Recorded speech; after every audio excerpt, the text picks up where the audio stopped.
I know in 5 or 10 years' time, when I look back on 2007, there's not too many things that I'll actually remember about what happened in the year. I'm sure I remember my friends and colleagues, but the two events that I think I'll always remember are the events that happened in Algeria and in Alaska. In Algeria, we had somebody killed in an incident involving severe weather conditions.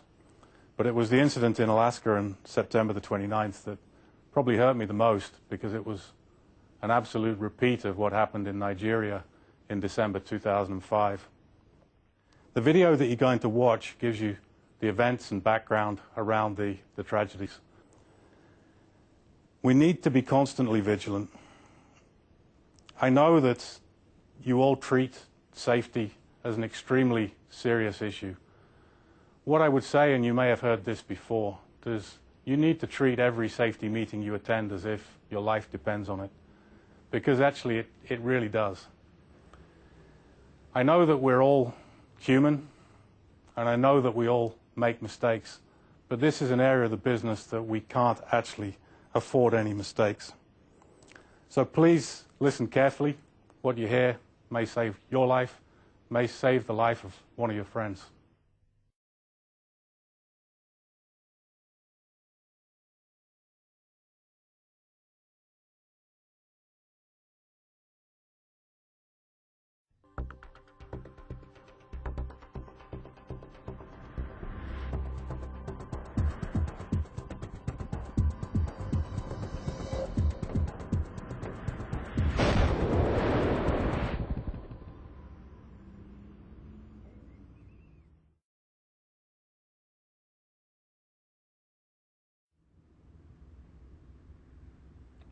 He'll be all right, though, won't he? He's getting the best possible care. He's only 23. Yeah, I know. Do you think he'll be okay? Look, I'm not a doctor. But you've seen things like this before, haven't you? I've seen accidents. Yeah, but you saw what it did to him. I saw. But they can do amazing things, can't they? We'll just have to wait and see. It's all we can do. He'll be back at work next week. Don't you think? Yeah. Yeah.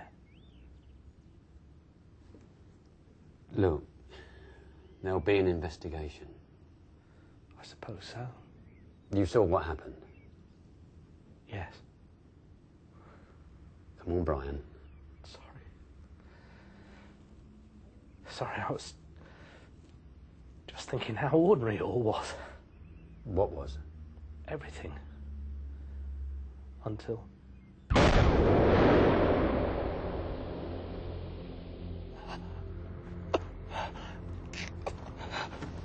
Adrian! Adrian! Hang on. Hang on, mate. I'll get help.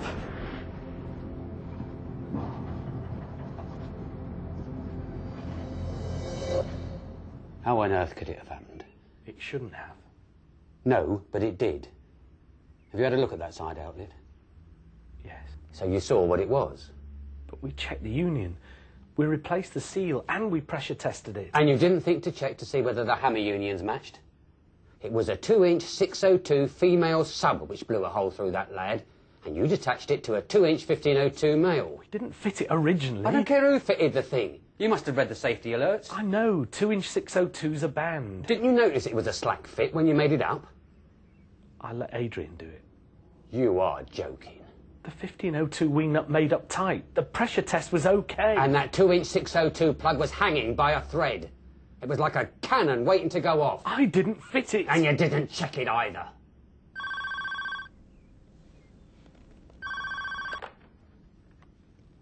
Hello. Right. Oh, no. Please, no.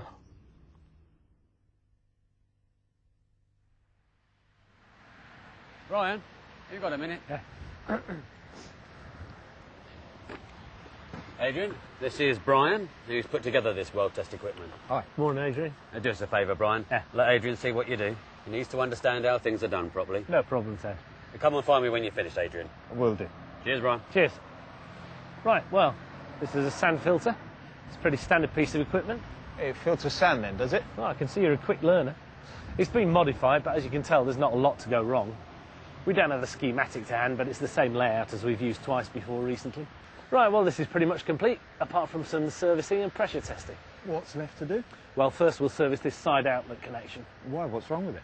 Nothing probably, but as a rule we replace seals and we always pressure test before we start operations, so you can do that. Break this connection and swap the seal for this one. Don't worry, I'll check it all.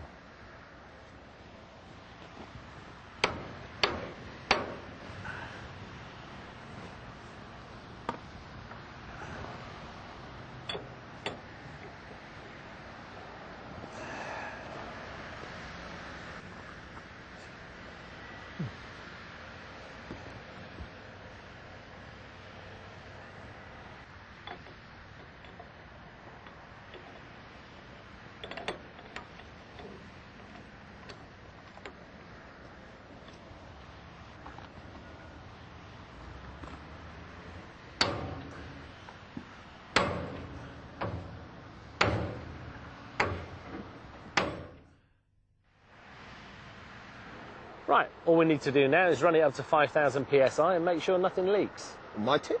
Unlikely. We know it's okay because we've put it together carefully. Obviously, anybody using this piece of kit needs to know it's capable of working safely under pressure. So, if you want to make your way over to the container and monitor the pressure, I'll start the pump. Right.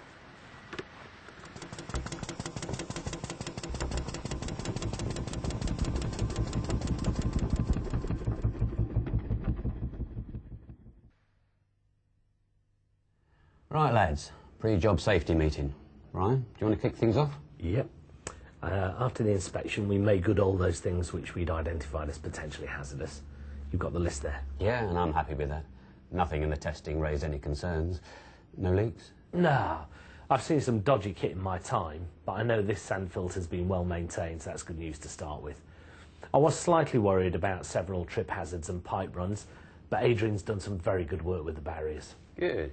Adrian, you see why we take such trouble making sure we're running a safe operation here? I hadn't realised. Okay, gents, we're about to open up the well. Any questions? I'm happy. Adrian, you okay? I'm clear.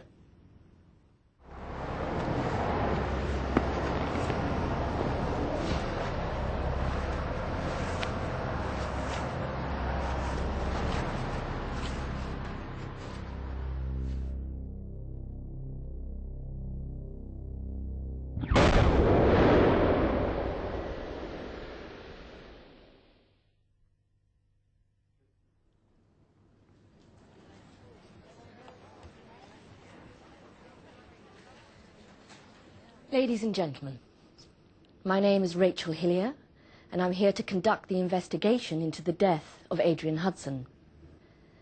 I must stress that this is not a trial. My responsibilities are not to apportion blame, but to ascertain the circumstances leading to the death of Adrian Hudson and make any recommendations which might help prevent any future such events. I would like to call Mr. David Healy.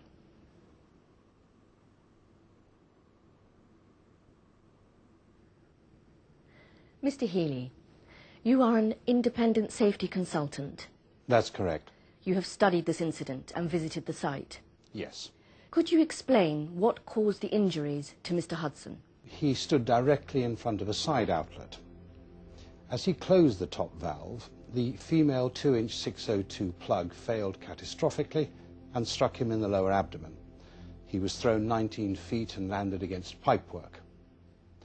I'm not a medical expert, but I believe it was the impact of the female plug that caused the fatal injuries.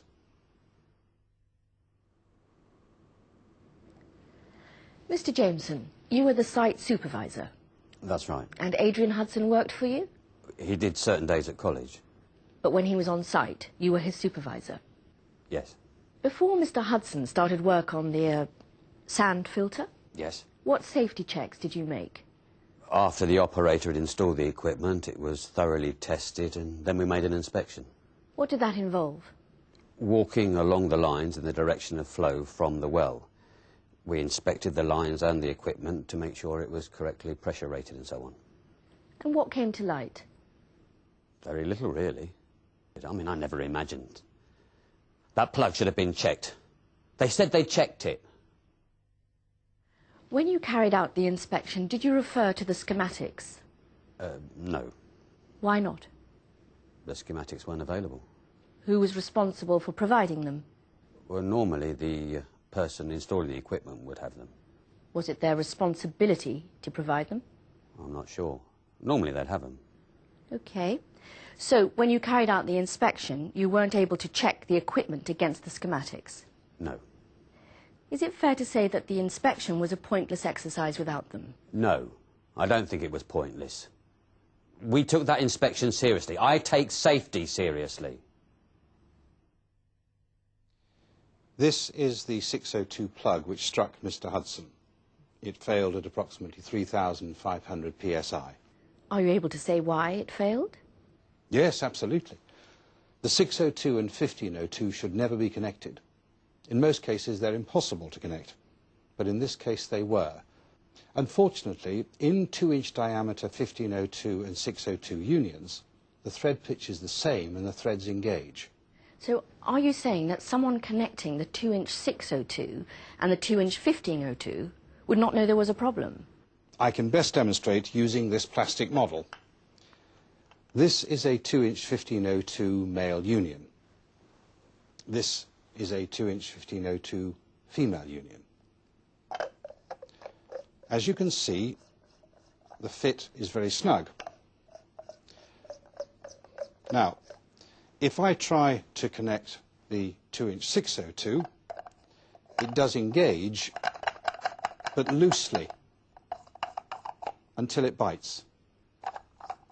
The threads of these unions are the same, but a different diameter. The easiest way to differentiate between them is to use a go, no-go ring. On the 602. Can you explain why it is so dangerous to connect these two different unions? The pressure rating is very significantly reduced. Under pressure, it's likely to fail catastrophically. We have been told that the side outlet hammer union had been fitted with an incorrect female sub, Yes. a 2-inch 602. Yes. Did you know that these fittings are actually banned in Shell? I did know that. But I didn't know it was a 602. It wasn't obvious.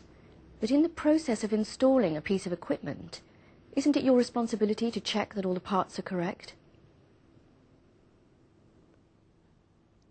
Yes. But it shouldn't have been shipped to me like that. Is it reasonable when commissioning a new rig-up to check every single item? In my opinion, yes. Shell has a process called walking the lines prior to pressure testing, which basically entails checking every single item in the line. Would a visual inspection have prevented this incident? It depends on the skill of the person carrying out the inspection. Would you have recognised that the wrong pressure-rated plug had been installed? If for some reason I couldn't identify a part number, I'd ask for the connection to be taken apart and checked. That's what we use the go, no-go rings for. In your view, Mr. Healy, how many of these 602 fittings are still in use worldwide? That's impossible to know. But these hammer unions have been in use for at least 50 years. There may be many still in circulation or mounted on vessels. So in theory, an accident like this could happen again? I'd go further than that. Without the most extreme diligence, I'd say it could easily happen again.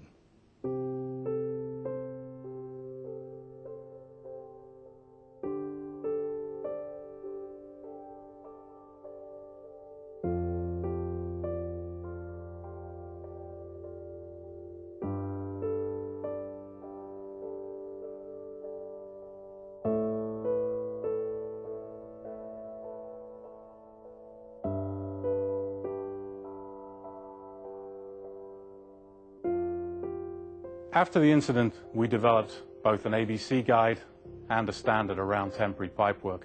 And I'd really encourage you to get hold of a copy and have a read.